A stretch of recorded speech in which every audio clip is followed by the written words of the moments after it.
बिस्मिल्लाहिर्रहमानिर्रहीम, अस्सलाम वालेकुम। वेलकम टू माय चैनल दावत इस्लाम। मैं हूं आपका दोस्त शफकत अली ऑफिशियल। उम्मीद करता हूं कि आप सब लोग ईमान के आला दर्जे पे होंगे। सूरह हूद की आयत नंबर 110 का तर्जुमा। हम इससे पहले हजरत मूसा अलैहिस्सलाम को भी किताब दे चुके हैं और उसके बारे में भी इख्तिलाफ किया गया था, जिस तरह आज इस किताब के बारे में किया जा रहा है जो तुम्हें दी गई है।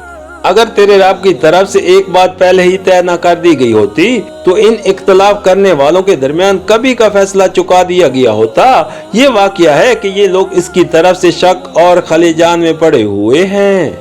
सूरह हूद आयत नंबर 111। यानी ये कोई नई बात नहीं है कि आज इस कुरान के बारे में मुख्तलिफ लोग मुख्तलिफ किस्म की चहमगोइयां कर रहे हैं, बल्कि इससे पहले भी जब मूसा अलैहिस्सलाम को किताब दी गई थी तो उसके बारे में भी ऐसे ही मुख्तलिफ राय जानियां की गई थी। लिहाजा ए मोहम्मद सल्लल्लाहु अलैहि वसल्लम, तुम ये देखकर बददिल और शख्ता खातिर ना हो कि ऐसी सीधी सीधी और साफ साफ बातें कुरान में पेश की जा रही हैं और फिर भी ये लोग इनको कबूल नहीं करते।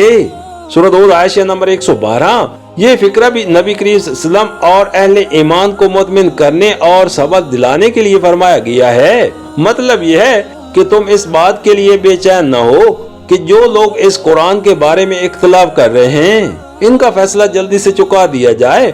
अल्लाह ताला पहले ये तय कर चुका है कि फैसला वक्त मुकर्रर से पहले न किया जाएगा, और ये कि दुनिया के लोग फैसला चाहने में जो जल्दबाजी करते हैं, अल्लाह ताला फैसला कर देने में जल्दबाजी नहीं करता। सूरह हूद की आयत नंबर 111 का तर्जुमा।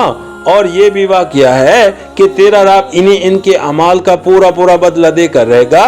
यकीनन वो इनकी सब हरकतों से बेखबर है। सूरह हूद की आयत नंबर 112 का तर्जुमा।